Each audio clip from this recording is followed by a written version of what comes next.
after he got out of the Air Force, moved to Pinellas Park. Remember, Daisy? Tom wanted to stay behind and Patchogue, East Patchogue. Ooh, I could almost make a mistake there. East Patchogue, big difference. Long Island. Tom was a senior in high school and he elected to stay behind. Daisy, I can't believe you let him do that. I know some stories about that year. We won't tell him. But he was a long-haired hippie freak, running around dating girls, you know, like we all did in that age. But he finally moved down to Pinellas Park and joined his family. I met Tom McBRIDE January, I cannot do this, January of 1977. I was a helicopter AE, pretty darn good one, I almost said pretty darn good electrician. Chief Phillips was my chief, and me and a bunch of guys, we were pretty good. I was a third class AE, but I was pretty good. Master Chief Thiedemann calls me in his office and says, we got to throw somebody down in Hangar 2 where they were working on them big old Wheater C-130s. And some guy named Fred Tanner wants you. I didn't know Fred Tanner. So I go down to Hangar 2 and I walk in the engine shop and there's this third class AE running the show, the engine shop. Hey, I'm Tom McBRIDE. Who are you? 45 years later, last thing he told me on his deathbed was, I love you. And he did. And I loved him. We both went to AEA school at Brastol. On that he pulled it off, went to boot camp after me, went right to A school. He said he was number 1 or 2 in his class and they had a billet. I don't believe that.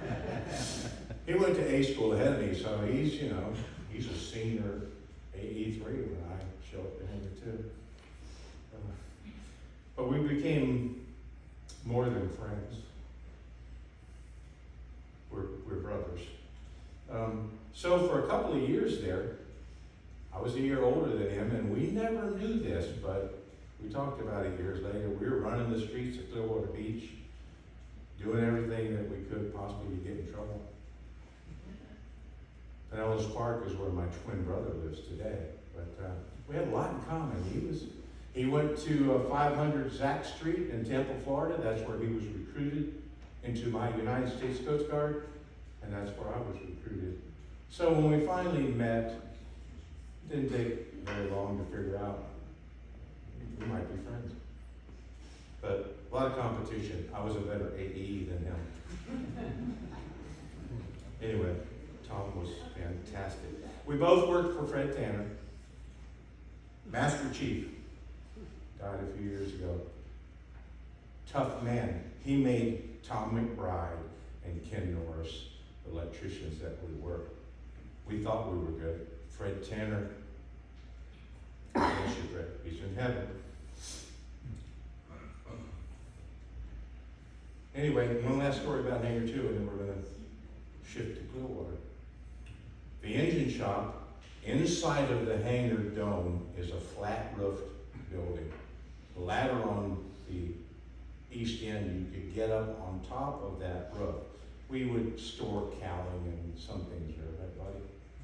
Well, Tom McBRIDE and I decided that we were going to climb up there and put a bucket of water on the head of Irv or somebody. It might have been Burl. They were first class. But we were going to dump a bucket of water when they opened the door to come out on the hangar deck. Tom said, I will strategically place myself out of the aircraft on the hangar bay, and when I give you the go-ahead, dump the bucket. Ron Cox walked out. Ron Cox was the chief that ran the show down there. I learned to like and respect and appreciate him, but he didn't appreciate me when he looked up.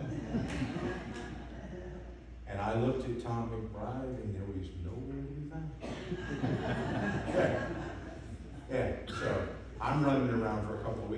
away from the chief, and he's snickering the whole time. I got him back.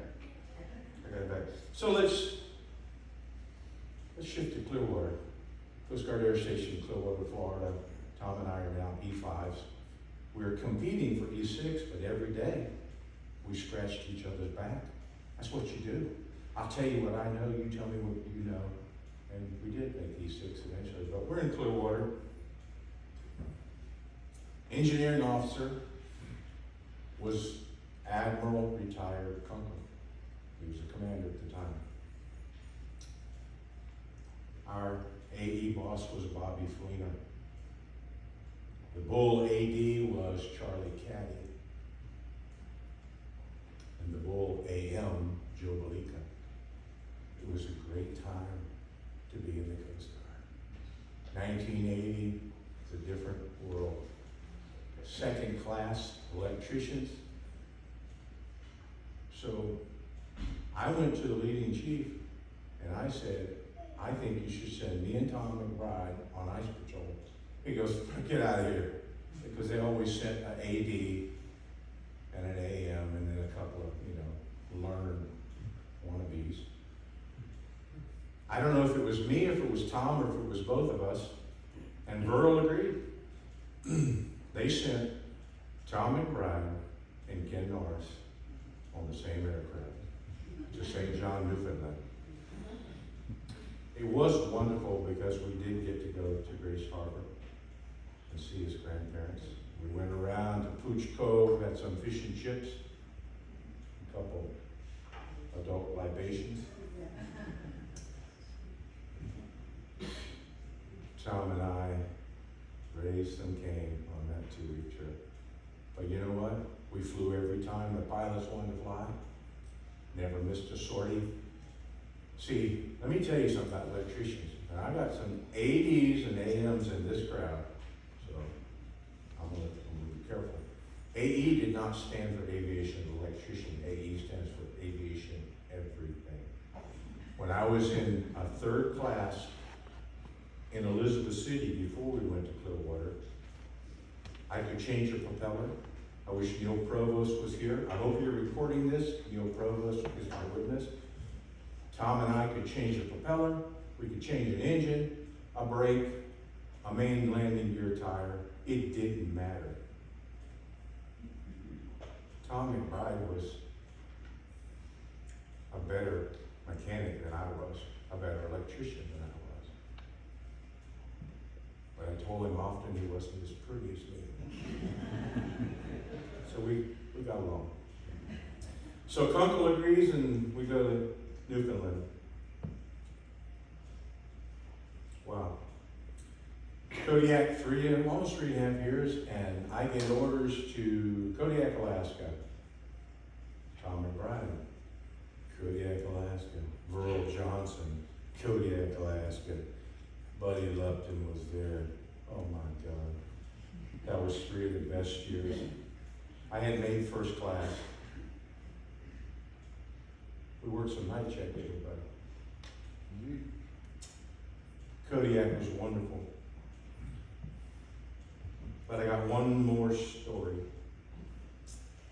before I tell you what I really think of Tom. Tom gets to Kodiak and he buys an old wooden boat, probably built in the 40s, from Tim McDaniel, another electrician. This boat, I want you to understand, this is a wooden boat that has a cotton rope in between all the 2-inch planks, and you put some kind of seal on the cotton, and McBride talks me and Burl Johnson into spending what seemed to be a month. Every night, we resealed this boat. We all thought we had done a pretty good job. Tom put it in the water, and 2 days later it sank.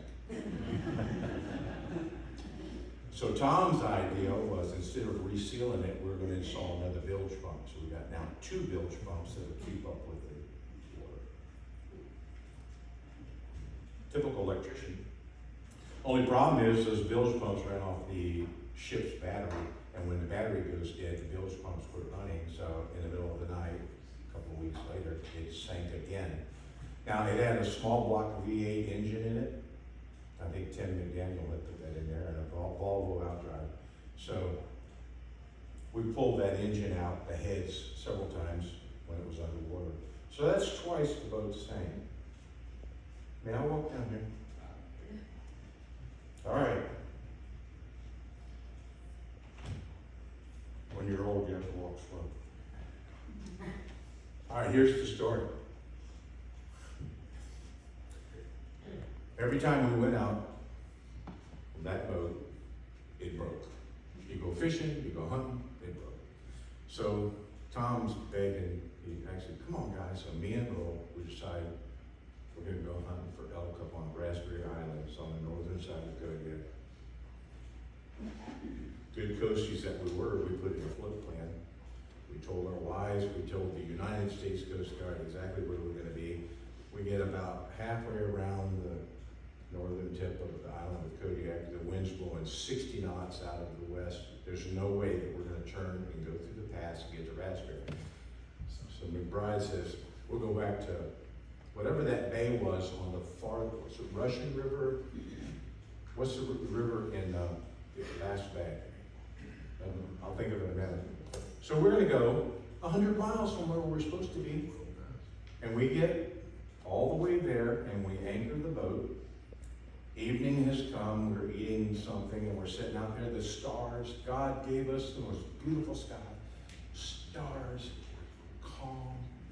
And in Kodiak, the tide is about 25 feet, so you have to anchor the boat somewhere offshore because tide.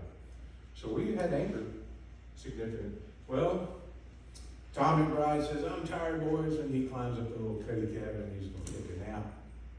Burl and I are on the stern and we're enjoying a good libation. And just like, if you're a millennial, you won't get this. The weather started getting rough. Tiny ship was tossed.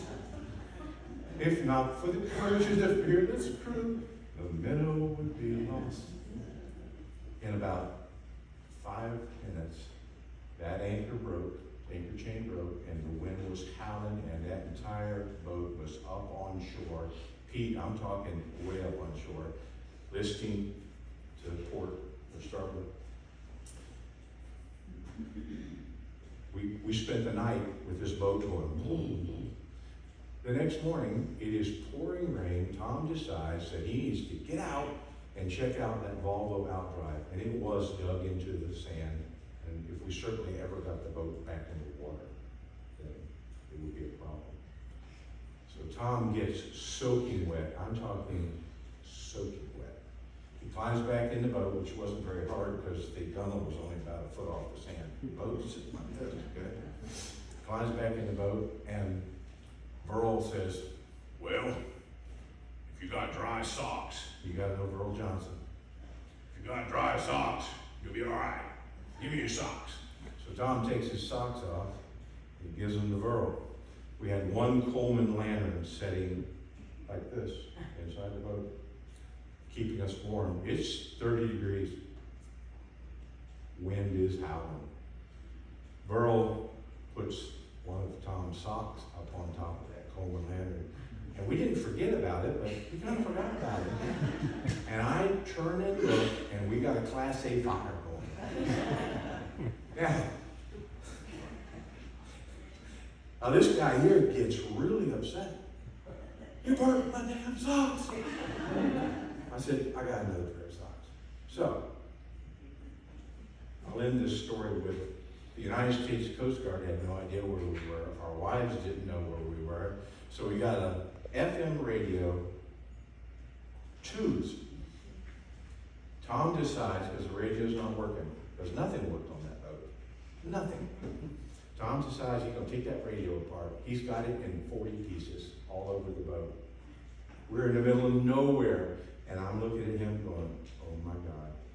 Tom McBRIDE took that thing apart, had some extra pieces, put it back together, and keyed that mic, and we got a Alaska State Trooper that was driving to Chiniac. Send your traffic. Help! Fishing vessel Jenny. I don't know why it was Jenny. I think it was the name Tim McDaniel had put on the boat. But anyway, long story short, Coast Guard helicopter shows up and it's hovering above us. And Burl goes, I ain't getting in no damn helicopter. I went, Burl. Tom's, Burl. So he goes, all right. So he put his rifle over his shoulder. And of course, the flight mate did exactly what flight mate, you ain't taking a rifle. Burl goes, I ain't going. Oh my God, I'm pushing Burl. Anyway, Coast Guard saved us. I end this story with how Tom McBRIDE almost punched me. Well, he almost punched me in St. John as well, but we did work night shift together. No, he was days and I was nights. Anyway, Ken Norris snuck out in the parking lot where that boat was on a trailer because it had so many problems. It was on a trailer more than it was in the water. And I took some good old Coast Guard black paint and I went on the bow of that boat and I wrote USS Minnow. In poly, he wasn't coming home. Tommy McBRIDE did not like that. He did not like that. But great times. All right, we leave Kodiak, we come back to Clearwater. At a better time, I made chief. Tom made chief. We were both 2 pay grades higher than we should have been. We should have been in jail. From St. John alone, we should have been in jail. But I'm going to tell you what I wrote. Tom was a prolific electrician. Back in the day, electricians on airplanes, we chased wires in shorts and we fixed things. We didn't just pull boxes. It was a challenge, was it not, Pete? It was a challenge. Tom McBRIDE was the best. He was better than Fred Tanner, who taught us. He was better than Bobby Fleener. And if Bobby was here, he would say. And he's a better electrician than I was. But he made me a better man, several ways, not just profession. Tom McBRIDE had a heart as big as a watermelon, and inscribed on that heart was the word benevolence. I witnessed him do some things that I wish I had time to tell you. And nobody knew about it. I found out. Jesus told his disciples that don't let your right hand know what you're doing. When you help somebody out, just keep it to yourselves. That was Tom McBRIDE. Tom and I had many beers together. We drank a lot of screech together. And we talked about our Heavenly Father together. And we talked about this day, that we might go to see Jesus. I know where he is. I know where Tom McBRIDE is. And I bet his son, Tommy, loved that boy. He met him at the gate. Tom's going to be okay, Sandy. We're going to miss him. But he is in the arms of Jesus. I just want to finish with telling you